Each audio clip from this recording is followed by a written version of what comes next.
Sebuah novel petualangan berjudul Spionase Diens, Pacar Merah Indonesia, terbit di Medan pada bulan Maret 1938. Novel yang diterbitkan oleh Centrale Koran en Boekhandel ini berkisah tentang seorang tokoh misterius berjuluk Pacar Merah. Sang Pacar Merah adalah tokoh utama dalam novel ini. Dia dicitrakan sebagai seseorang yang sangat misterius dan sangat ahli menyamar. Dia menguasai ilmu intelijen dan kontra-intelijen, mampu membaca masa depan, mempunyai kesaktian misterius dan sangat melegenda karena menjadi buruan dinas-dinas rahasia seluruh dunia. Novel ini menceritakan pelarian sang Pacar Merah di mana dia berpindah-pindah dari suatu negeri ke negeri lain, seperti Amsterdam, Filipina, Kamboja, Hong Kong, hingga Cina. Bahkan Pacar Merah harus menyamar sebagai perempuan tua dengan 3 anak dalam kisah itu. Meski novel ini adalah cerita fiksi, tapi sosok tokoh Pacar Merah yang diceritakan dalam novel karangan Matumona itu bukanlah tokoh fiksi. Dia adalah Tan Malaka. Matumona menuliskan novel ini karena terinspirasi dari surat-surat Tan Malaka kepada Adinegoro, pemimpin redaksi Pewarta Delhi. Pada surat-surat yang diberikan kepada Adinegoro, Tan Malaka menceritakan pengembaraannya serta gagasan-gagasan tentang kemerdekaan Indonesia. Adinegoro memperlihatkan surat-surat tersebut kepada Matumona yang ketika itu bekerja sebagai redaktur Pewarta Delhi. Sebagai seorang wartawan nasionalis, Matumona tergerak menuliskan kisah pengembaraan Tan Malaka yang disamarkan dalam bentuk novel Pacar Merah agar tidak dicurigai intel Belanda. Suatu kali, ketika Matumona ke Singapura pada pertengahan 1938, seorang tukang jahit berasal dari Sumatera Barat mengundangnya singgah ke tokonya. Lalu, tiba-tiba di depannya muncul seseorang berpenampilan seperti orang Cina. Orang itu ternyata tokoh utama dalam novel yang ditulisnya. Lelaki Cina itu adalah Datuk Ibrahim Tan Malaka atau Sang Pacar Merah, tokoh utama dalam novelnya. Bapak Republik Indonesia itu ternyata ingin berkenalan dengan pengarang novel Pacar Merah Indonesia yang telah dibacanya. Tapi dia tidak mau diwawancarai karena tak ingin tempat tinggalnya diketahui orang. Pertemuan itu hanya berlangsung selama 5 menit. Tapi pertemuan itu kembali menginspirasi Matumona untuk melanjutkan kisah petualangan Pacar Merah dalam novel berikutnya yang berjudul Roll Pacar Merah Indonesia CS. Kisah yang diceritakan dalam novel Pacar Merah nampaknya memang berpengaruh pada masa itu. Tan Malaka layaknya legenda hidup. Di Sumatera Barat, orang-orang yang hidup di zaman itu menganggap Tan Malaka adalah orang sakti. Dia bisa menghilang dan kebal peluru hingga sulit ditangkap oleh Belanda. Hal-hal mistik ini beredar luas di masyarakat pada waktu itu. Padahal, Tan Malaka sendiri sangat antipati pada hal-hal berbau mistik dan klinik. Selama 22 tahun dalam pelarian dari kejaran Interpol dunia, Tan Malaka hanya 2 kali pulang kampung ke Sumatera Barat.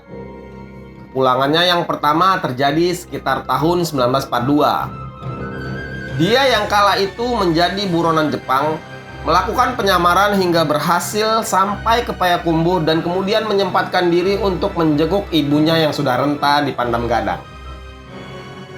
Pada kepulangan pertamanya itu, bahkan Tan begitu terkejut ketika tiba di Padang dia mendengar seseorang yang mengaku sebagai Tan Malaka berpidato mendukung tentara fasis Jepang. Orang ini ternyata aktor yang disiapkan tentara Nippon untuk propaganda. Jepang memakai sosok Tan Malaka yang melegenda demi menggait dukungan rakyat. Tan Malaka memang jago menyamar. Bahkan ketika Soekarno dan Hatta datang menemui para Romusa yang dipekerjakan Jepang di tambang batu bara di Bayah, Banten, mereka tidak mengetahui bahwa Tan Malaka ada di antara para Romusa itu. Dia menyamar sebagai kerani di tambang itu. Saat itu, bulan September 1944, Soekarno berpidato bahwa Indonesia bersama Jepang akan mengalahkan sekutu. Setelah itu, Jepang akan memberikan kemerdekaan buat Indonesia. Soekarno meminta para pekerja tambang membantu berjuang dengan meningkatkan produksi batubara. Selesai Soekarno berpidato, Soekardjo Wiryo Pranoto sebagai moderator mempersilahkan hadirin untuk bertanya. Saat itu, Tan sedang memilih kue dan minuman untuk para tamu. Para penanya rupanya sering mendapat jawaban guyon yang sinis. Tan gerah dengan suasana penuh ejekan itu. Dia pun kemudian menyimpan talam kue dan minuman di belakang, lalu mulai bertanya.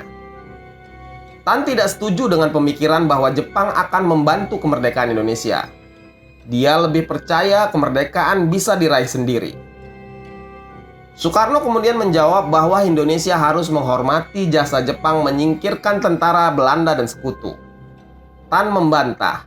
Menurut dia, rakyat akan berjuang dengan semangat lebih besar membela kemerdekaan yang ada daripada yang dijanjikan Jepang. Tan melihat Soekarno jengkel. Siapa orang yang berani mendebat Soekarno ini? Seorang kerani di tambang batubara berani mendebat seorang Soekarno? Luar biasa nyali orang ini. Nampaknya Soekarno sendiri tidak sadar bahwa orang yang mendebatnya adalah sosok yang dikaguminya sendiri. Sosok yang menulis buku Masa Aksi, buku yang selalu dibawa-bawa Soekarno ketika dia diadili Belanda di Lenrat, Bandung pada tahun 1931. Sepertinya Hatta pun tidak menyadari bahwa orang itu adalah Tan Malaka. Padahal ketika di Belanda, Hatta pernah beberapa kali bertemu dengan Tan Malaka. Penyamaran Tan Malaka memang luar biasa kala itu. Sepanjang hidupnya, lelaki yang menguasai 8 bahasa ini telah berkeliling dunia sepanjang 89.000 km.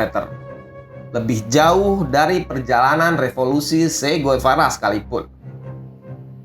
Selama petualangannya itu, dia memiliki 23 nama samaran. Beberapa di antaranya adalah Alisio Rivera, Hasan Ghazali, Osorio, Tan Mingxiun, Ong Song Lee, Ramli Hussein, dan Ilyas Hussein. Ketika Tan kembali ke Indonesia, Ahmad Subarjo adalah orang pertama yang mengenalinya. Teman baik Tan di Belanda itu adalah orang pertama yang memanggilnya kembali dengan nama aslinya. Ganjil benar bunyi nama itu di telinga saya. Sesudah semenjak lebih dari 20 tahun tak pernah lagi nama itu diucapkan kepada saya dalam pergaulan sehari-hari. Begitu kata Tan Malaka.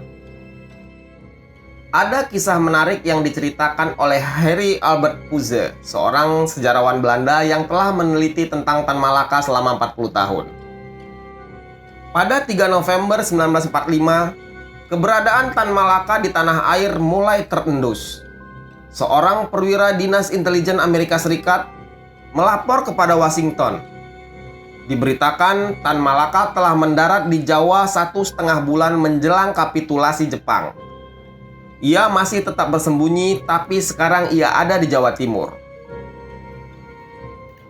Koran Merdeka mendapat informasi serupa, tapi kurang akurat. Mereka memberitakan pada 9 November 1945, Koran Merdeka menulis artikel berjudul Tan Malaka di Jawa. Diceritakan bahwa saat itu Tan sedang berada di Surabaya dan bersama para pemuda sedang bertempur melawan pasukan sekutu. Sosok Tan Malaka itu berdiri di atas panggung dan berorasi. Pidatonya bahkan disiarkan oleh stasiun radio lokal. Tan Malaka tentu saja kaget karena saat itu dia belum berada di Surabaya. Dalam buku autobiografinya, Dari Penjara ke Penjara, Tan mengaku mengetahui bahwa selama ini banyak Tan Malaka palsu. Dan amat gembira mendengar bahwa saya mempunyai banyak anak juga sedang bertempur di Surabaya. Segera saya berangkat menuju ke medan pertempuran Surabaya. Begitu tulis Tan Malaka dalam bukunya. Dan ketika Tan Malaka yang asli sampai di Surabaya, dia justru ditahan para aktivis. Untunglah, Yohan Syahur Syah, seorang tokoh pemuda Surabaya yang kebetulan pulang dari Jakarta, mengenali Tan Malaka. dan kemudian dia dibebaskan. Sebelum peristiwa penangkapan itu, kabarnya Tan Malaka sempat berkunjung ke pesantren Tebu Ireng. Dia bertemu dan berdiskusi panjang lebar dengan Kiai Haji Hashim Asy'ari, kakek Gus Dur. Gus Dur sendiri pernah menceritakan kisah pertemuannya dengan Tan Malaka yang disebutnya sebagai paman petani. Saat itu memang Tan sering bertemu dengan ayah Gus Dur, Kiai Haji Wahid Hasyim. Setiap kali bertamu ke rumahnya, Gus Dur seringkali membukakan pintu untuk Tan Malaka. Gus Dur menggambarkan bahwa lelaki yang dianggapnya petani itu bernama Ilyas Hussein dari Banten. Ayahnya begitu akrab dengan lelaki itu layaknya saudara. Tapi saat itu Gus Dur belum mengetahui bahwa lelaki itu adalah Tan Malaka. Gus Dur baru mengetahui teman ayahnya itu adalah Tan Malaka setelah ia diberitahu ibunya puluhan tahun pasca pertemuan itu.